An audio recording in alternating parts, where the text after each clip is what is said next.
Sa kamayong adlaw alang kanatong tanan maigsoon. Pasensya sa akong boses kay wala pa gyud mo gawas maigsoon. Sige lang basta masabtan naman siguro maigsoon, no? Murag gusto man kaayo ni nga pagkapagaw o dili mohawa sa kuha. Wala to na to maigsoon basi sunod to gula na ni. Oh, thank you so much. Okay. So alang sa atong minsay karon maigsoon, kuha ta og bahin sa kasulatan sa unang Timoteo kapitulo 3 versikulo 8 hangtod sa 13. So 1 Timothy, namoy mga Biblia diha maigsoon atong abrihan. 1 Timothy chapter 3 verses 8 to 13. Oh.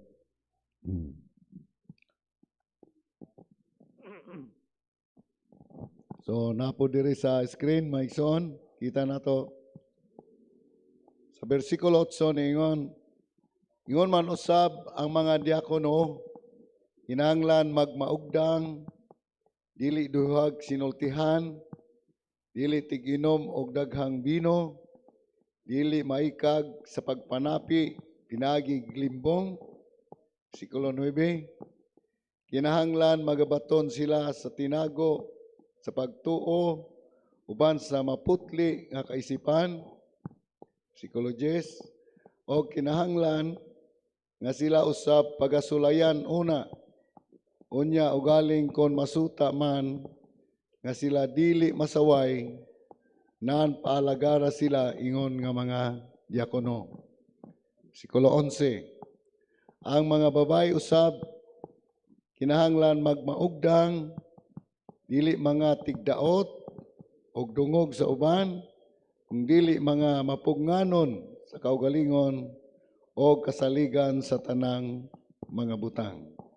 Versikulo 12, ang mga diakono kinahanglan tagsaray asawa o magamaayo sa ilang pagdumala sa ilang mga anak o sa ilang mga panimalay.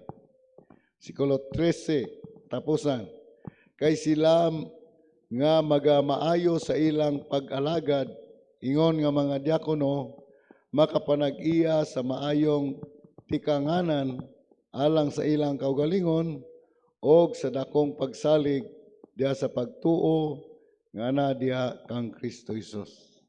Nalanginan sa Dios yang makapulong maigsoon. So niining mga pulong nga atong gibasihan ang nahimo atong miaging Domingo maigsoon sa atong panaghiusa sa tanan nga mga makahimo sa pag-alagad dinhi ni maong kongregasyon. O napili nato ang 12 ka mga diakono alang nining kongregasyon nato. Kay tuluman ang atong buluhaton ang pagwali sa maayong balita o sa ebanghelyo ni Kristo, ay ikaduha ang pagpalig-on sa mga kaigsuonan ama sa mga naluya sa pagtuo o gadunay mga pagsulay o guban pa nga mga hinungdan nga masaylo sila sa dalan sa Ginoo, mo ning trabaho nato nga pagpalig-on or edification. Ay katulong nga trabaho sa mga kaigsuonan mao ang pagtabang sa mga kabos o timawa.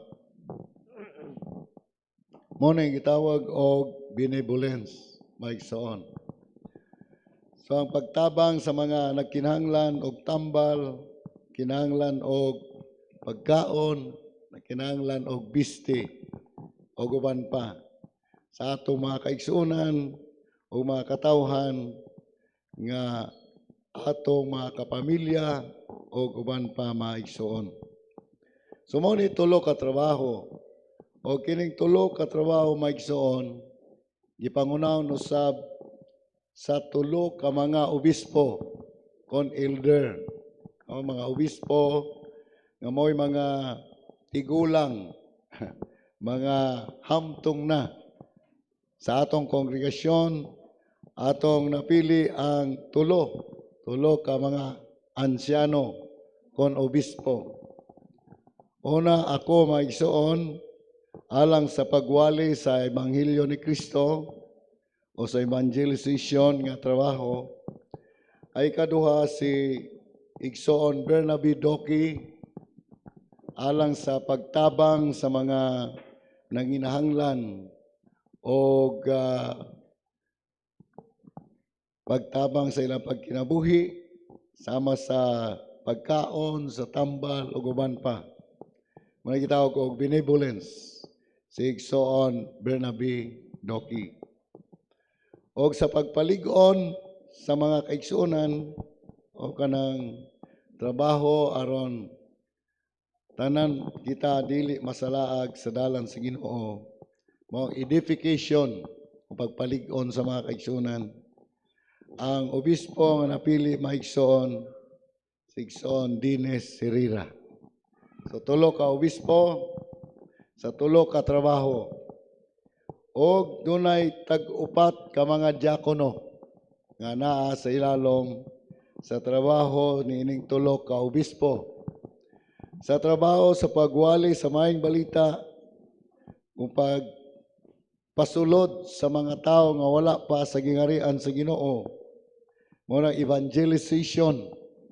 Doon na ba tayo mga pamilya nga wala pa sa sulod sa gingarian sa Ginoo o wala pa o dili pa membro sa Church of Christ o sa atong kongregasyon, mo na trabaho no sa evangelization. So ako ang obispo niini og ang mga diakono mo ni sila sa pagwali sa maayong balita.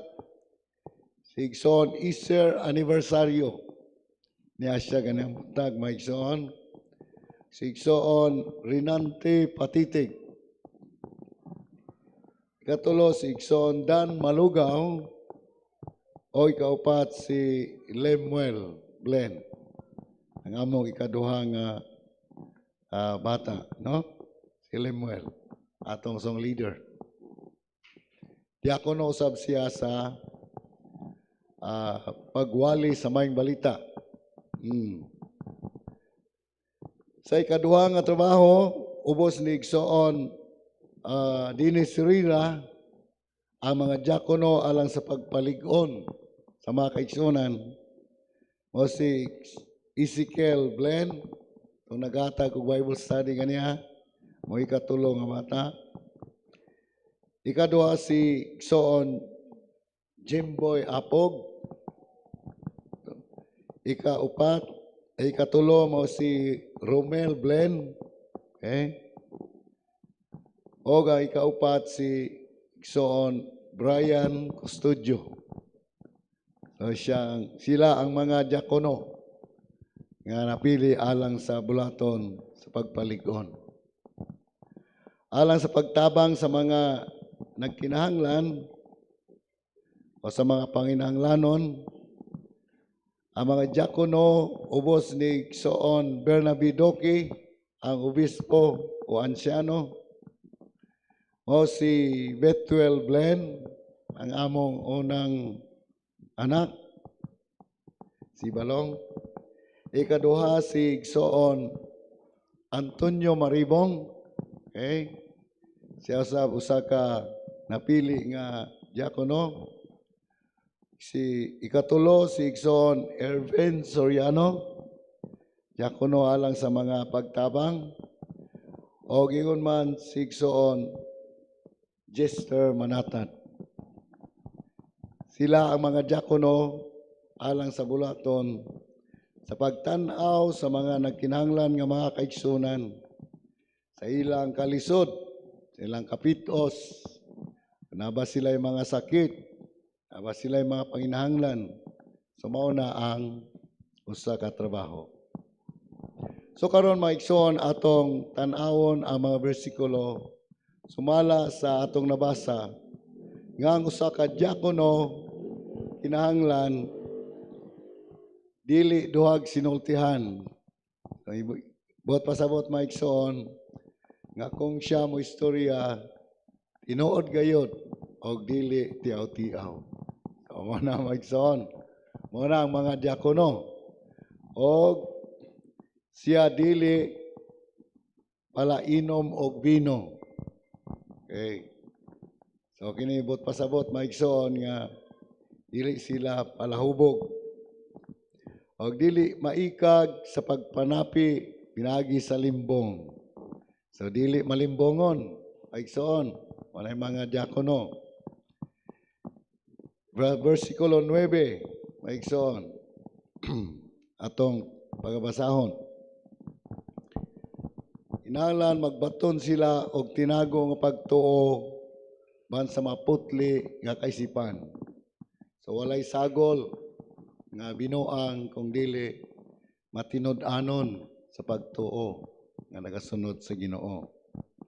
So mo ni sila ang mga kinaiya sa mga diakono. Psychologist, kinahanglan sila pagasulayan pag-una. So mo na ni. So sunod tuig maigsoon ato na ni silang sulayan. Ining 12 ka mga diakono. Ato nang ibutang sa atong schedule sa mga buluhaton dinhi sa atong kongregasyon. So kana nga board siguro unay butangan nato sa ilang schedule. Okay. So mahimo nga atong schedule sa matag Domingo, no? Matag Domingo o anay unang Domingo sa bulan, kaduhang Domingo, ikatulong nga Domingo o ikaupat nga Domingo. Kanang ikalima, pwede nang mamili na tag kinsa sa ila. Kay pwede naman sila unya. So kung masulayan sila, so sunod tuig masulayan sila, ikan Enero hangtod sa Disyembre, sulayan sila sa mga buluhaton. Kung makita nga sila tinuod nga maalagaron ato pa diri, masuta nga sila dili masaway, nan paalagara sila ingon nga mga diakono. So kung mapamatud-an maigsoon ang ilang pagkamatinud-anon din sa sunod nga tuig ana permanente na sila nga mga diakono ning atong kongregasyon og sila na usab ang umaabot sa mga mahimong obispo ining maong kongregasyon. So mo na maigsoon. So kini nga mensahe akong gihatag kaninyo maigsoon isip pagpahimangno sa mga kaigsuonan nato o sa pagpahibalo usab alang kanatong tanan aron sa mosunod nga mga bulan sunod tuig naa na sila magabarog sa inyong atubangan o sila usab magahatag sa ilang kahibalo, kaalam gikan sa pulong sa Dios aron kita mahimong malig-on sa atong pagtuo aron kita makawali sa wala pa sa sulod sa panimalay sa Dios o dili pa membro sa Church of Christ o yung man usab matabangan nato ang mga kabos og timawa o mga nagkinahanglan. So mo na maigsoon ang atong gihimong preparasyon mala sa akong giingon nga sa matag Sabado mutabang ko sa tanan nga naka-assign unya unun sa ilang assignment nga mahimo sa sunod tuig matag Sabado do natay paghatag o training sa tanan nga mga diakono. Okay? So mo na maigsoon. So salamat kayo o manginaw ta ang Dios magpanalangin ini nga atong plano ta atong kongregasyon mauswag ug ang tanan nga mga katawhan niya makahatag og pagdasig, pagpalig-on, pagwali sa maayong balita o pagtabang sa mga nagkinahanglan. Salamat kayo og ang Dios magapanalangin kanatong tanan.